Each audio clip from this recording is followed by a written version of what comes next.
Chega aqui pra gente um áudio, nosso chefe André Lucena me avisa aqui que a gente tem um áudio de uma declaração do BAP sobre a saída do Felipe Luiz. Um áudio que vazou. Vamos ouvir esse áudio. Isso aí que está sendo dito aí realmente aconteceu, né? Mas não é a razão principal. Todo mundo tem direito de conversar, de avaliar o que é melhor para si. Eu não tenho dúvida de que isso acontece, enfim, não só com o Felipe, mas com outros caras. A minha visão é o seguinte, Mário, quando você pega um trem errado na vida, sabe o que você tem que fazer? Descer na primeira estação que seja possível e retornar, né? Então, meu compromisso inarredável é com a instituição, é com o Flamengo.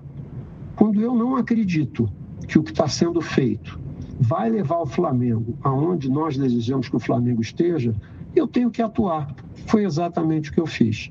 Eu estou intervindo fundamentalmente porque eu acredito que, pelo conjunto das coisas que estavam sendo feitas, a gente não estava indo na direção que eu julgo adequada para a instituição. Aí a gente falando das razões dele, ele dando a sua explicação aí nesse áudio enviado, né? Falando quando você tem que descer na... tinha andado uns 16 meses. O tempo tinha andado um ano inteiro de barco. Internamente, aqui já, essa resenha aqui na porta do Ninho, o pessoal falando, vazou ou ele deixou vazar? Rolou essa resenha. Eu acho que em relação a isso, eu acho que era muito pertinente uma entrevista coletiva do presidente, que é quem tomou a decisão, ou do diretor esportivo. Você tinha ouvido esse áudio, Rodrigo? Isso vai ao encontro ou explica um pouco a decisão que ele tomou? E se há essa dúvida, né, como o Brás está contando, o que está rolando nos burburinhos ali da porta do Ninho do Urubu, é interessante para o BAP esse vídeo vir à tona, esse áudio vir à tona? Sim, já tinha ouvido o áudio. E o áudio é a metade da explicação que a gente deu aqui sobre a parte de que achava que conscientemente tinham resultados ruins e que não estava vendo desempenhos ruins e achava que não eram só uma coisa de curto prazo. Foi a explicação que eu tinha ouvido, além dessa coisa do desgaste e tal, com o Felipe. Então, vai de encontro, né? Corrobora isso aí do que a gente estava falando, é uma intervenção.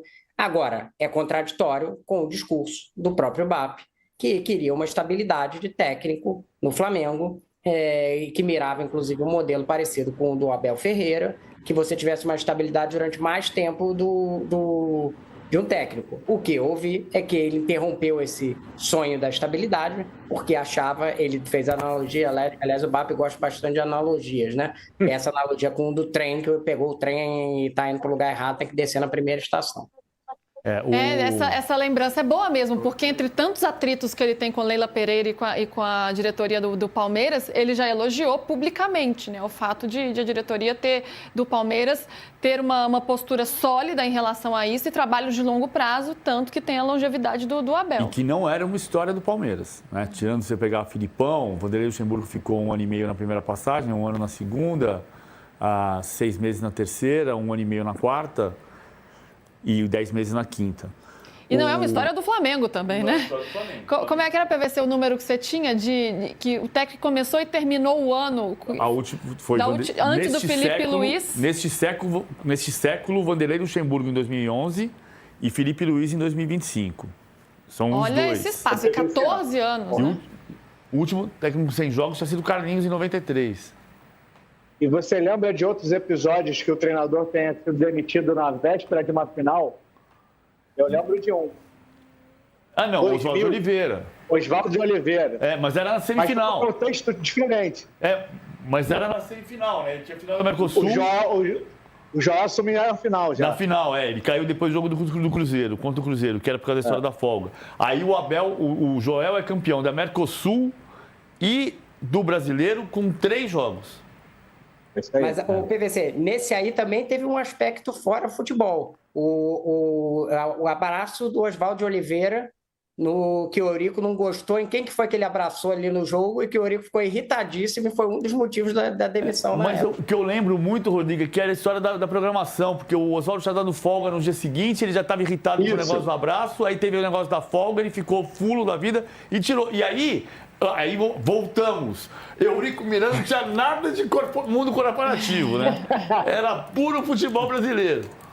Quem que ele abraçou? Foi o Filipão? Quem que ele abraçou? O Filipão era o técnico do Cruzeiro, não lembro se ele abraçou o Filipão. O Filipão tinha vencido na semifinal da Libertadores de 2000, em junho. O Oswaldo no Corinthians e o Filipão no Palmeiras. O Filipão foi pro Cruzeiro, o Oswaldo foi pro Vasco e os dois se reencontraram na semifinal do Brasileiro. Pois é, agora, ô Igor, vamos ver se o Leonardo Jardim vai ter uma longevidade que o Felipe não teve. Abraçaram o Filipão, o Pedro viu aqui. Um abraço. Aí, ó. Tá. Ô Igor, será que o BAP agora vai querer dar uma longevidade ao treinador? Porque ele tinha isso no discurso, mas na prática não foi bem assim, né? Você pega a primeira estação se o trem está andando para o caminho errado. É a ideia neste momento ou é uma situação quase que emergencial mesmo? Ah, começou errado, vamos trocar logo. Não fizeram planos muito a longo prazo aí com o Leonardo Jardim, não. O contrato até 2027, não é isso? De 2027, né? A informação o Rodrigo trouxe também para confirmar isso aí. O BAP ele arrisca o discurso de campanha dele e até a conversa que ele mantinha com a gente na temporada passada, quando o assunto era José Boto. Eu vou resgatar uma frase aqui, até foi comigo numa situação, eu estava no evento com ele.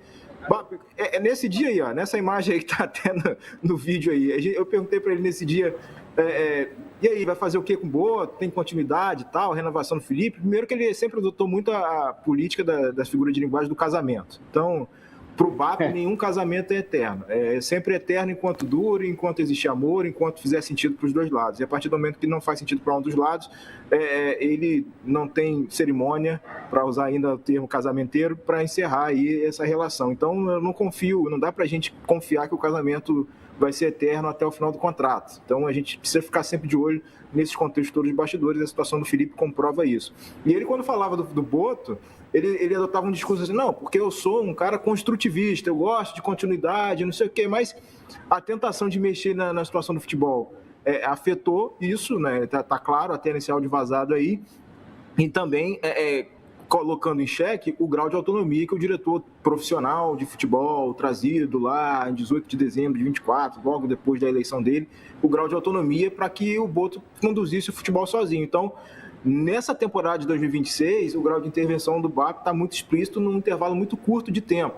E aí a gente fica com uma pessoa que está disposta a eventualmente encerrar casamentos quando acha que não faz sentido, a gente precisa ficar, como eu falei, muito mais atento a esse grau de volatilidade aí que o presidente do Flamengo está imprimindo nessa condução do departamento de futebol.